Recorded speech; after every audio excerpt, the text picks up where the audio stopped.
स्वागत है आपका एजुकेशनल वर्ल्ड में। और आज हम लोग पढ़ेंगे डॉट नेट टेक्नोलॉजीज़। तो सबसे पहले हमने जो पहली क्लास करी थी उसमें एक समग्र चर्चा करी थी सिलेबस की।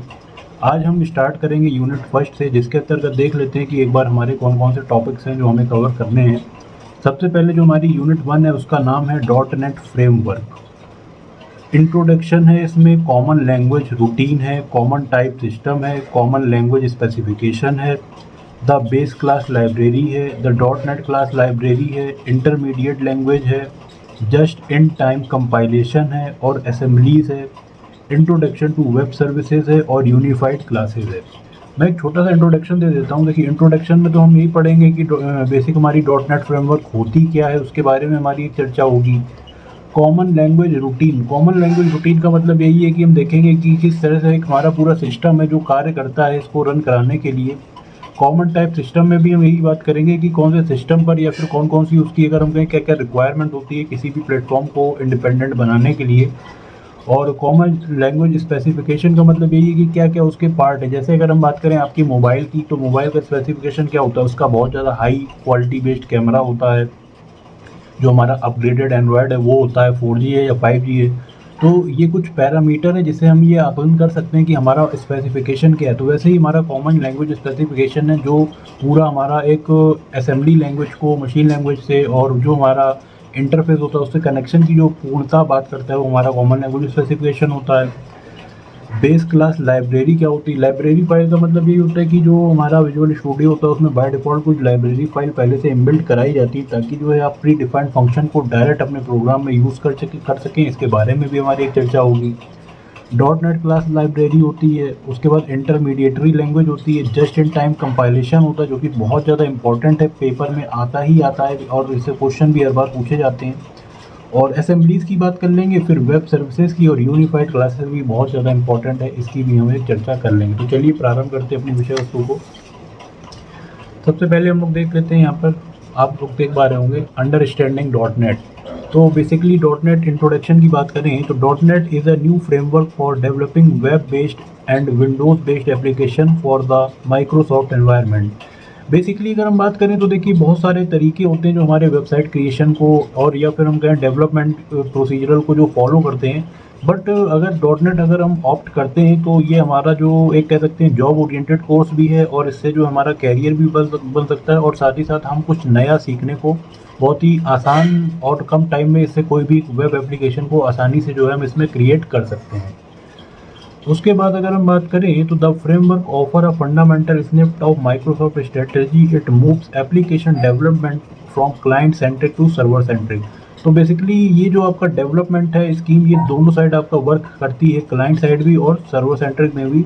जिसकी जैसी ज़रूरत होती है उसके अकॉर्डिंग ये एप्लीकेशन पर वर्क कराते हैं।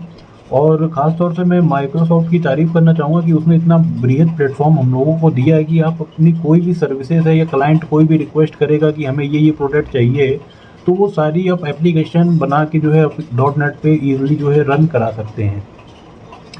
आगे बात करते हैं तो the core of the network common language run time होता है। इसका जो CLR होता है उसका फुल फॉर्म आपको जो है एब्रीविएशन पता होना चाहिए, जिसको हम कहते हैं कॉमन लैंग्वेज रन टाइम। और हमारा एक होता है FCL का मतलब होता है फ्रेमवर्क क्लास लाइब्रेरी। अब थोड़ा सा ये देख लेते हैं कि कॉमन लैंग्वेज रन टाइम के कुछ पॉइंट्स हैं कि क्या क्या वर्क ये करता है। तो गार्बेज कलेक्शन का मतलब यही हो गया कि जैसे मान लीजिए कि अगर हम बात करें तो हमारे पास अगर एक ब्लॉक है, इस ब्लॉक में हमने एक वेरिएबल लिया a। इसका मतलब क्या हो गया कि a इसमें तुरंत असाइन हो गया। अब a में अगर हमने वैल्यू दे दी 1 तो a वैल्यू इस ब्लॉक के अंदर स्टोर हो जाएगी। उसके बाद हमने 2 दे दी, उसके बाद हमने 3 दे दी। अगर ये वैल्यूज़ को हम क्या करेंगे कि इन वैल्यूज़ को जो है हम स्टोर नहीं कराएंगे, या फिर जब हम प्रोग्राम लगाते हैं या चलाते हैं तो उसमें हमें पहली वैल्यू को जो है डिलीट करना पड़ता है, फिर दूसरी वैल्यू रन कराते हैं। कई बार क्या होता है कि जो हमारा नया इनपुट है उससे वैल्यू जो है हमारी वो इनपुट हो गई और दूसरी वैल्यू, पहली वैल्यू डिलीट नहीं करी थी हमने, दूसरी वैल्यू उसी के ऊपर ओवरराइट कर दी, तो वो दूसरी वैल्यू ना लेके पहली वैल्यू रन करा देता है। ये हमारा गार्बेज वैल्यू कहलाती है। तो बेसिकली ये प्रॉब्लम भी आती है गार्बेज कलेक्शंस में। तो कॉमन लैंग्वेज रन टाइम जो है इसके रेक्टिफिकेशन के लिए भी वर्क करता है। लैंग्वेज इंटीग्रेशन में यूज़ होता है CLR और मल्टीपल वर्डनिंग सपोर्ट होता है DLL। डीएलएल का मतलब होता है बेसिकली डायनेमिक लिंक लाइब्रेरी, जो कि आपका सी में सपोर्ट करती है और ये यहाँ पर ये सपोर्ट नहीं करती है। तो ये चीज़ आप जो है याद रखिएगा, डायनेमिक लिंक लाइब्रेरी होती है यहाँ पर। आगे बात करते हैं फ्रेमवर्क क्लास लाइब्रेरीज के कुछ फीचर्स होते हैं। Provides a core functionality such as ASP.NET। अब देखिए कुछ एडवांस टूल की यहाँ पर बात कर रहा है कि जो हमारा .NET फ्रेमवर्क है उसके अंदर ASP.NET होता है, तो वेब सर्विसेज होती हैं, ADO.NET फ्रेमवर्क होता है, विंडोज़ फॉर्म होते हैं और OXML होता है। तो ये सारे फंक्शनैलिटी जो है हमारी .NET में प्रोवाइड कराई जाती हैं, जिसकी मदद से आप जो विभिन्न प्रकार के हमारे क्रिएटिंग और वेब बेस्ड एप्लीकेशन है आप उनको आसानी से डिज़ाइन कर सकते हैं। ये डिफरेंस है, ये पॉइंट आपको हमेशा माइंड में रखने चाहिए कि कॉमन लैंग्वेज रन टाइम जो हमारा गार्बेज कलेक्शन में डील करता है, लैंग्वेज इंटीग्रेशन में डील करता है, मल्टीपल वर्जनिंग में सपोर्ट करता है और इंटीग्रिटी सिक्योरिटी में भी डील करता है। सिक्योरिटी का मतलब है कि अगर आपने कोई अपना वेबसाइट को लॉन्च किया है और वेबसाइट अगर सिक्योर नहीं है तो उस वेबसाइट को बनाने का कोई फ़ायदा नहीं है। तो अगर हम सिक्योरिटी पॉइंट ऑफ व्यू की बात करें तो ये हमारा जो है वहाँ पर जो कार्य उसको आसानी से करता है। आगे देख लेते हैं कॉमन लैंग्वेज रन टाइम को थोड़ा सा और डिटेल में। The common language runtime popularly known as CLR। तो मैंने आपको ऊपर ये बताया कि इसको जो हम CLR बोलते हैं। और heart soul of the .NET, जैसे हमारा बॉडी में जो है हार्ट होता है, अगर हार्ट ना हो तो आगे काम हमारा जो पूरी बॉडी है वो बंद कर देती है, वैसे ही जो मेन पार्ट है वो हमारा क्या करता है, वो होता है CLR। .NET framework as the name suggested CLR is runtime in which program written in C#। तो बेसिकली अगर हम .NEट फ्रेमवर्क में स्टार्टिंग फीचर की बात करेंगे तो हमारा जो है यहाँ पर C# का वर्क होगा और इट सपोर्ट्स फॉलोइंग। इसमें कुछ सर्विसेज इन्होंने यहाँ पर दी गई हैं, जैसे loading of execution of the program है, मेमोरी आइसोलेशन है। लोडिंग और एग्जीक्यूशन का मतलब यही हो गया कि सबसे पहले जैसे अगर आप अपना मोबाइल ऑन करते हैं, मोबाइल ऑन करने के बाद जो है उस पर विद इन 1.2 नैनो सेकेंड तक वो तुरंत स्टार्ट नहीं होता, वो थोड़ा सा टाइम लेता है। मेमोरी में फ्लैश होता है, फ्लैश होने के बाद वो अपना जो डेटाबेस है उसको एक्सेस करता है और एक फ्लैश टाइम से आपको 2 सेकंड का लोडिंग लिख के आता है वहाँ पे। तो यही हमारा जो है लोडिंग और एग्जीक्यूशन ऑफ द प्रोग्राम है। लोडिंग होती है और जब लोड हो जाता है उसके बाद एग्जीक्यूट हमारी कोई भी प्रोग्राम फाइल आसानी से करती है। उसके बाद अगर हम देखें तो यहाँ पर मेमोरी आइसोलेशन है, मेमोरी के लिए भी वर्क करता है। वेरिफिकेशन फॉर टाइप सेफ्टी है, सेफ्टी के लिए भी मैंने बताया कि हमारी जो सिक्योरिटी होती है उसके लिए भी ये इंटीग्रेटेड एनवायरनमेंट में वर्क कराता है। और compilation of IE native executable code होते हैं इसमें। प्रोवाइडिंग मेटा डेटा होता है। मेटा डेटा क्या होता है? Data about data, Meta data. जैसे अगर आपकी बात करें तो कोई व्यक्ति है, उसका एड्रेस है M142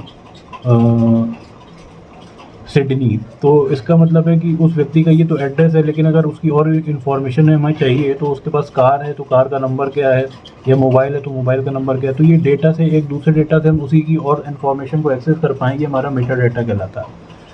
इसके लिए भी हमारा जो CLR है वो रिस्पॉन्सिबल होता है। मेमोरी मैनेजमेंट के लिए, ऑटोमेटिक गार्बेज कलेक्शन के लिए यूज़ होता है, सिक्योरिटी के लिए होता है, इंटरऑपरेबिलिटी विद अदर सिस्टम्स के लिए। तो इंटरऑपरेबिलिटी का मतलब यही है कि हमारा एक सिस्टम जो है वो दूसरे सिस्टम पर जो है वो ऑपरेट कर जाएगा और उस पर आसानी से वर्क कर लेंगे। आगे देख लेते हैं तो यहाँ पर लिखा है मैनेजिंग एक्सेप्शन एंड एरर। जो एरर्स हमारी आती है वो भी हमारा CLR के द्वारा ही रेक्टिफाई करी जाती हैं। और support for task and debugging and profiling. Debugging का मतलब वही हो गया कि एरर को आपने बग कर लिया कि आपका एरर सिंटैक्स है, सिमेंटिक है, किस टाइप एरर है, वहाँ पर आपका जो है ये वर्क करता है। तो आज के इस वीडियो को हम यहीं पर समाप्त करते हैं और अब मूव करेंगे फिर नेक्स्ट क्लास में नेक्स्ट टॉपिक के साथ। और आपका बहुत बहुत शुक्रिया, धन्यवाद, जय हिंद।